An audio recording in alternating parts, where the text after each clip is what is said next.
नमस्कार, मी बाळासाहेब शेटे पाटील. लोकपत यूट्यूब चॅनलमध्ये आपल्या सर्वांचं स्वागत. सहकार, राजकारण, धर्म, अध्यात्म, मनोरंजन अशा विविध क्षेत्रांच्या मुलाखती, बातम्या आणि सारं काही आपल्यासाठी आम्ही घेऊन आलो आहोत.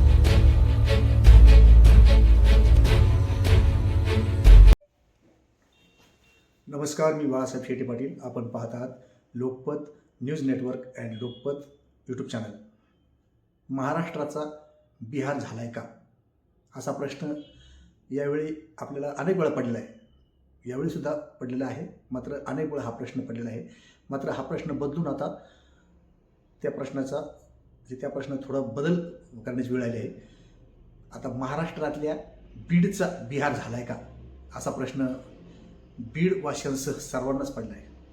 हा प्रश्न पडण्याचं कारण असं आहे की बीडमध्ये गेल्या 3-4 दिवसांपासून किंबहुना आधीपासूनच एक महिनाभराच्या पूर्वीपासून जी काय तथाकथित खंडणीचा जो प्रकार चालू आहे, त्या प्रकाराच्या अनुषंगानं अनेक घटना घडल्या आहेत. गुन्हेगारीचा उच्चांक तिथं गाठला म्हणता येईल, कळस गाठला असं म्हणता येईल.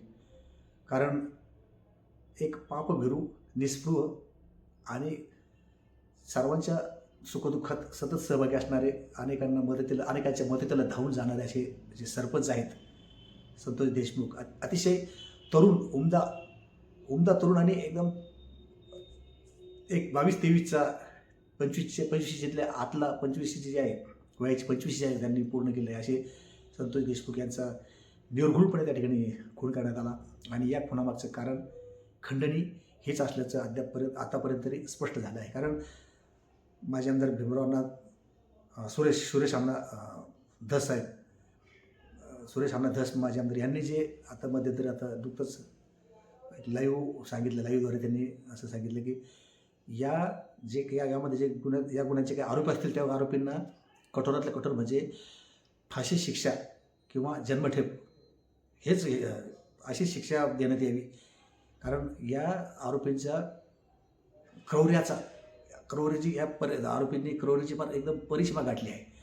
अक्षरशः राक्षसाला सुद्धा लाज वाटावी इतक्या निर्घृणपणे आणि निर्दयीपणे त्यांनी आपले सरपंच आहेत गेली 3 पंचवार्षिक या केज तालुक्यातल्या त्या गावचे ते सरपंच होते. आणि अतिशय सरळ व्यक्तिमत्व, कोणाच्या अध्यात्मात नाही, प्रत्येकाला मदत करण्याची त्यांची भावना होती. अशा परिस्थितीत अतिशय सरळ नाकासमोर चालणाऱ्या या सरपंचाचा समाज हितो जे काय समाजासाठी जे काय उपयुक्त किंवा समाजासाठी जे काय चांगली कामं असतील, समाजकार्य किंवा मग लोकहित ज्यामध्ये समाविष्ट आहे, अशा पद्धतीची कामं त्यांनी केलेली आहेत.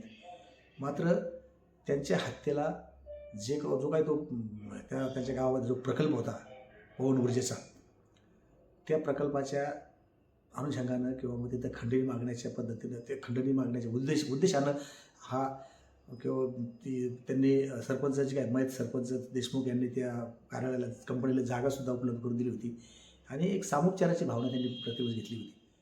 अशा पद्धतीनं ते असं काम करत असताना त्यांचे बंधू आहेत, पाठीमागे त्यांची आई आहे, पत्नी आहे, लहान मुलं आहेत. या सर्वांवर अक्षरशः अतिशय मोठं संकटाचा डोंगर त्यांच्यावर कोसळला असं म्हणता येईल. कारण या संकटातून सावरणं कोणालाही शक्य नसतं. असं अचानक घरातला करता पुरुष जर गेला आणि तो पुरुष म्हणजे कोणाच्या आध्यात्मात येत नाही, सतत समाजासाठी झगडणारा, संघर्ष करणारा असा हा तरुण जर अशा पद्धतीने हत्येमध्ये जर मारला जात असेल तर कुठं चाललं आहे महाराष्ट्र, कुठं चाललं आहे बीड जिल्हा, काय बीडमध्ये चाललं आहे काय नेमकं. आता या निमित्तानं अनेक राजकारणी यावर गळा काढतील, अनेक राजकारणी या घटनेचा निषेध करतील. मात्र ज्यांचा किंवा जे माझे आमदार जे धस म्हटले, आमदार सुरेश अण्णा धस यांनी जे म्हटलं आहे त्यांच्या लाईव्हमध्ये की या हत्याकांडामध्ये जे आरोपी सहभागी आहेत त्या आरोपींची राख बाहेर आली पाहिजे.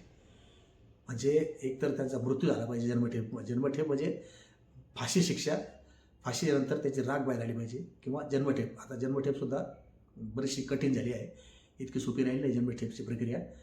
तर अशा जन्मठेप किंवा फाशी या आरोपींना मिळालीच पाहिजे. कारण आणि या अनुषंगाने त्या जे काय देशमुख कुटुंब आहे त्या कुटुंबातल्या प्रत्येक सदस्याला संरक्षणाची सुद्धा गरज आता निर्माण झाली आहे. आता एकीकडं अशा घटना घडत आहेत, तर दुसरीकडं महाराष्ट्राचं सरकार अजून स्थापन व्हायचं आहे.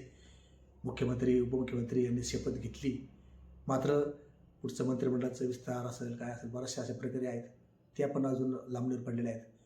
तर राज्याला गृहमंत्री कधी मिळणार, लवकरात लवकर अशी जी प्रकरणं आहेत अशी गंभीर प्रकरणं ही कधी मार्गी लागणार, हा प्रश्न सर्वांनाच भेडसावणार आहे.